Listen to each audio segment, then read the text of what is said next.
First of all, congrats on the big win. Thank you. But it was a bit of a late stoppage. Did you think of that? Did you react? Did you know he was already out when the referee started? I don't know if you watch, I'm hitting him and I look over like at Yamasaki and he probably let 10 more punches go. Eduardo made like a noise, like once, you know, when you're done, like he made like a grunting, like just stop kind of noise, and that's when he like turned over towards his belly, and then Yamasaki still let him get 10 more punches go, and I was just like, dude, you got to stop this fight. Not only because I want the fight stopped, but he took, what do you think, 25 punches with unanswered punches. So I think Yamasaki might have been a little bit biased, but. Yeah, that was going to be my second question. Do you think that just Yamasaki being a Brazilian trying to give him a chance to recover? Truthfully, yeah. But I kind of took that in consideration when I took this fight. I knew, being an American coming over here, I knew I had to get a finish or a very decisive win. As you know, the crowd plays into it. You know, the home turf plays into it, so there's a lot of things that play into it, and I think that, you know, coming into someone else's territory, you have to win and win decisively. You said before the fight that you didn't give a shit, I think that was the exact word, about coming to Brazil to fight, that there was no hesitation when they offered you Johnny. But then getting here, and you were saying that you're already thinking that there might be extra factors, and getting here and getting the crowd. How was that experience for you? Was it like more real maybe than you expected? Yeah. You hear the stories, right? The folklore, is that the word? Yeah. Okay. About the Brazilian crowd and the "you will die" chants, but I think they see what's in your heart. So if you've seen afterwards, they cheered for me. I was walking out. Everybody, they want a good spectator sport. They want to see a good fight, and I hope that they've seen that I gave it my all. So I won some fans over. So I did give a shit a little bit. if that answers your question. Before your fight, Brian Kelleher won, and he just responded to the boos and all that.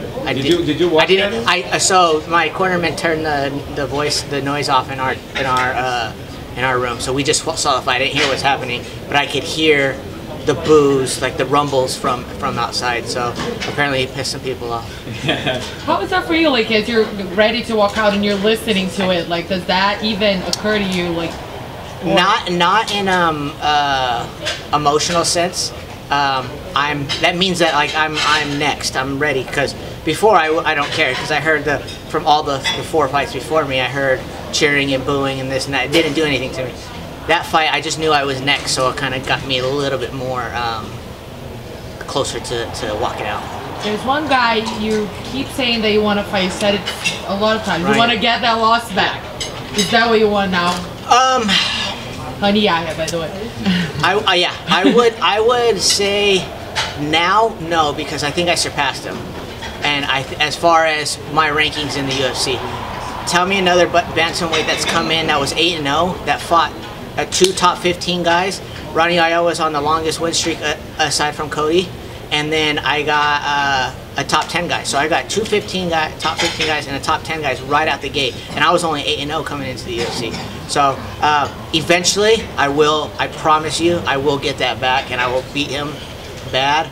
But I kind of put that in the rear view because I think I've surpassed him as far as the rankings, and I mean, if the opportunity presented itself, then maybe, but I don't see a reason to fight him right now. Do you see a reason to fight anyone in particular? Yeah, anybody that's in front of me. Top 10. I beat Eduardo, right? I take his spot. Mitch Gagnon was number 12 before he got hurt. I took his spot, so I think I'm number 10. So 9, 8, 7, 6, 5, 4, 3, 2, 1. That's how it's gonna go. I'm not in this sport to be a spectator and to tell my friends at the bar that I'm in the UFC, and to tell girls that I'm in the UFC, and I don't care about none of that. I care about literally winning, and that's all I care about, and getting that gold. That's my main priority. You know, this sport isn't for the fainted heart, so I don't want to go out there and just get punched in the face for fun, just to tell everybody at the bar that I'm in the UFC so I can get some girl's number. That's not how it works. So. Johnny started his career more than 2 decades ago, Yeah, and you were the first one to TKO him. And did it, Oh, really? Yes. Yeah. Is it more clear now? So I don't watch video or fights or anything, but I did look at his record, right?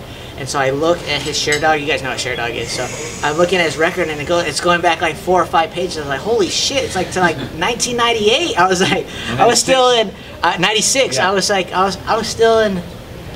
I was in 6th or 7th grade, I think. Mm-hmm. So for me, even though he's not as well known, he's been around for a while. I'm sure the die-hard fans know who he is. So for me, that's a feather in my hat, and I'm very, very appreciative of being able to fight someone that's been.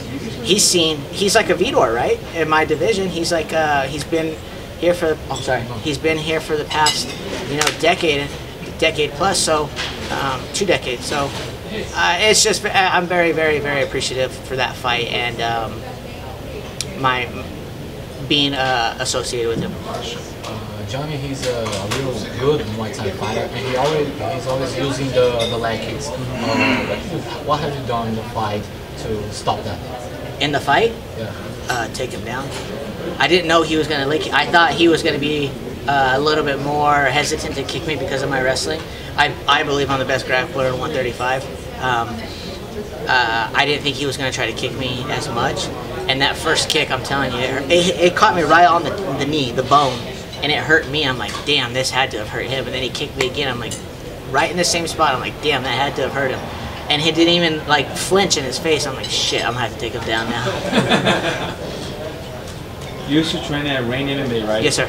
But the gym closed in 2015. How did that change your career? So the Ronnie Yaya fight, I was with Rain, and then the gym closed, and then I had the RFA, my last RFA fight, and I was on the Looking for a Fight with Dana White show, and then I won that, and then I got signed to the UFC, and then I was bouncing around from gym to gym in Orange County, and I never found a real home, like where everything was. That's how Rain was. You could get wrestling, Muay Thai, boxing, jiu-jitsu, everything there. And then I didn't find that after Rain closed. So Justin Gaethje, he's my childhood friend. We've known each other since we were 3 and 4 years old. And we grew up in the same mining town together. After that loss, I asked him, hey, can I just come train with you? He's the world champion. He's 17-0, 14 knockouts. He's just smashing everybody. So I said, I want to come see what you're doing. Like, what am I doing that you're not doing? How do I get to the championship level? And it ended up being, his training, and then Trevor Whitman, our head coach. He's a godsend, to be honest with you. I don't know a better word to describe him. He's definitely changed my life. Definitely changed my life. He's heavier than you. Justin. Do you spar with him? Yes. Or just techniques or nothing? No, he kicks my ass. But it gives you such a confidence when you get to spar with. Right now he's ranked like top 10 in the world at 155, and he hasn't even fought in the UFC yet. When you get to, and in my opinion, he's the best pound for pound fighter. When you get to spar with that kind of guy and wrestle with him and grind with him and run with him and do strength and conditioning with him, and you have no choice but to. He seeps into you. You absorb all his attitude and his outlook on training. So he's done nothing but get me here. Are you part of his training camp or Michael Junkie? As far as being a punching bag? Yes.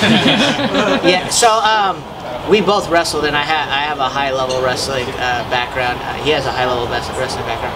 I'm more of if he doesn't feel like getting his ass up and running on Saturday, I'm there to push. If it's you by yourself, you can say, oh, I'll run later, But if I have to run with him, then Justin, I have to come, we're going to run, So as far as like being a help, I think I'm more of just a body, just to push him, you know what I mean? That's all I can give. He gives me way more than I get from him. Do you see him as a future champion in the UFC? Oh, without a doubt.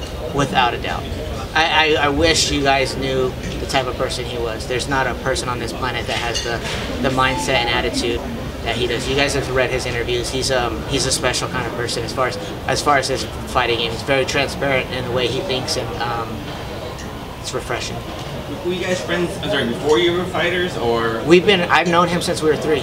Oh my wow. So my dad coached a kids wrestling program in Safford, Arizona, very, very small mining town.